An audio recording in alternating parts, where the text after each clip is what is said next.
Panoramic view of the Ko'ola Mountains in the morning.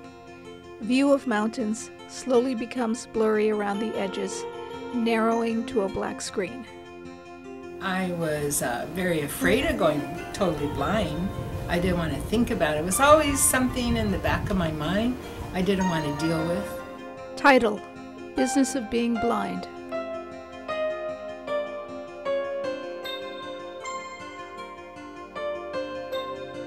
A woman with white hair, dark glasses, and a long white cane is seated in a park on a sunny day.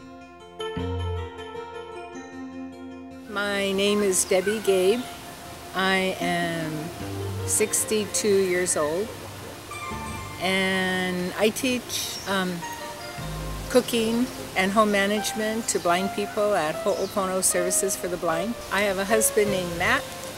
I have 2 daughters. Pictures of Stephanie and Alicia, 2 attractive young women, appear as insets on the screen next to Debbie. And then a picture of a small white dog. Stephanie, who's 27, and Alicia, who's 21. And we have a 14-year-old dog named Val. Debbie and Matt walk in a park and then sit on a bench overlooking a lake. Well, we met on a blind date. He worked with my cousin Lucille, and Lucille called me up one day and said, "Oh, there's this guy Matt, he's a nice guy, and underneath all that hair, he's really a nice guy." He was bald and clean shaven at the time. Matt places his arm around Debbie's shoulders. And little did I know that I was going on a real blind date, that I was going to be going with this woman who eventually was going to lose her eyesight. Debbie walks along a sidewalk outside the Ho'opono building. She is then seated at a desk in her classroom, talking with Ikaika, a young part Hawaiian man who stands nearby. He wears sleep shades and holds a white cane. I started as a student in the Ho'opono New Visions Adjustment to Blindness program in March of 2005. And I had to wear sleep shades and use this long cane as I went through the program, and I learned more and more. They also sent me to the National Federation of the Blind National Convention on the mainland in 2006, and that was extremely inspirational. Anyway, I learned so much, and I was so inspired, and it eventually got to the point in my program that I could say the word blind. I could call myself blind. Debbie walks across the Ho'opono courtyard. I could use my cane everywhere and anywhere. I didn't care if people found out I was blind. Debbie is seated in a chair in her home, then stands at a kitchen counter, sharpens a knife, then cuts up chicken and chops vegetables. I was getting adjusted to my blindness. I was learning skills. I was developing my self-confidence as a blind woman. And the most important thing was that I no longer feared for my future. If I went totally blind the next day, it wasn't going to scare me, and it wasn't going to make me depressed anymore. It wasn't going to make me sad. Debbie and Matt are at home and engaged in a conversation. They are seated in front of a desk with photos visible on a shelf behind them.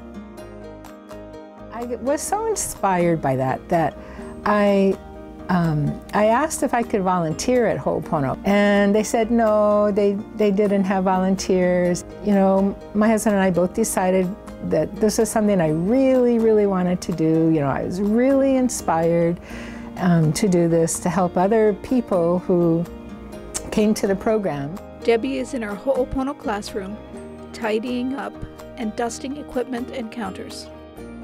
To learn to accept their blindness and to adjust to their blindness like I did. And the opening came up for the home ec cooking teacher job. She stands at an office counter and then in a hallway, talking and laughing with two male co-workers. One is a tall, part Hawaiian man who wears dark glasses and holds a white cane. The other is a shorter Japanese man wearing a white mask over his nose and mouth. So I applied for the job, and I graduated from the Ho'opono New Visions program at the end of October 2006, and then I started working for Ho'opono in March of 2007. A wall sign, Ho'opono Rehabilitation Center for Blind and Visually Impaired Persons, State of Hawaii. The Ho'opono program, I think it's a great program. Debbie is in her classroom teaching Nellie to set controls on a stove. Nellie is a tall, dark-haired Polynesian woman holding a white cane. There's a vocational rehab counseling section, the older blind program, which has rehab teachers who go out to the person's home. There's the low vision clinic, which is staffed once a week by a doctor, an optometrist, who can provide glasses or magnifying lenses or different kinds of things. There's the business enterprise program or the blind vending program. So my program is only one part of Ho'opono. Debbie is in her classroom, at work at a computer, and then at a braille writer. In the New Visions program, where all students take 6 classes, the personal and home management class. They also take woodshop class, they take braille, technology. It's a sunny day. Debbie is walking her dog. She moves her white cane with one hand and holds Val's leash with the other. And orientation and mobility, that's the cane travel class. And then our 6th class is called the business of being blind. Debbie unlocks a door at Ho'opono and enters a room. That is basically our seminar type class. It's a discussion class where we talk about philosophy of blindness, attitudes about blindness, attitudes on the part of our blind students, and attitudes on the part of people in society at large, in the community. She stands in front of a washing machine, reaches for a large plastic bottle of detergent, and lifts the lid to the machine. I love my job. I love working with the students. Every day it's different. It's really, really neat to watch the students as they progress through the program, learn some skills and gain their self-confidence. Debbie teaches Rachel, a young Caucasian woman with light brown hair and wearing sleep shades, to cook at a stove, then to wash dishes at a sink. And they're not scared anymore, and they're very confident, That's really neat to see. I think the most important thing about our program is that we are changing what it means to be blind. That's what our mission is. We have high expectations for blind people. We believe that if a blind person has the right kind of skills, has the self-confidence. Nellie sets the controls to an oven while Debbie looks on. Then Debbie talks with Ikaika. And if they're given the right opportunity, that the average, in that kind of situation, the average blind person can perform a job as well as the average sighted person.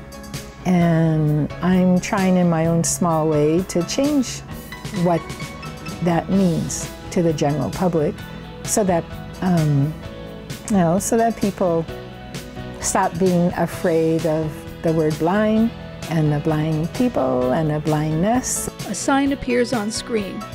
Blindness is not a barrier to success. I would like to see more blind people apply for more different kinds of jobs and have people in the community give them an opportunity and take a chance on them and hire them. Debbie sits at her dining table. She smiles broadly as she speaks. It's perfectly okay to say blind. I call it the B word.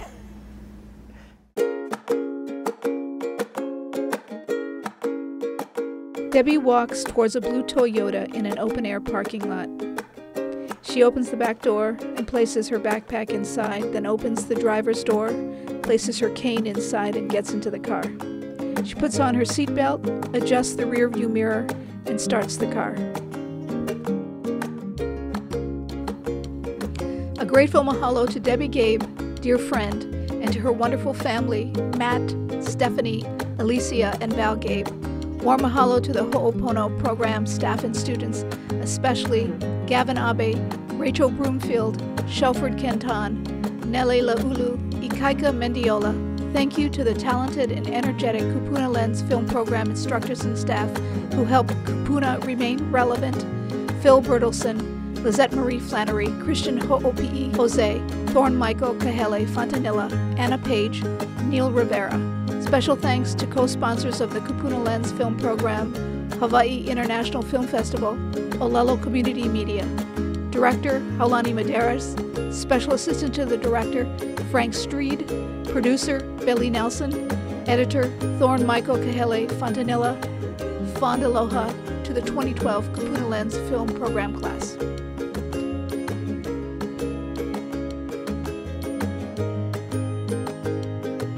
Debbie waves goodbye.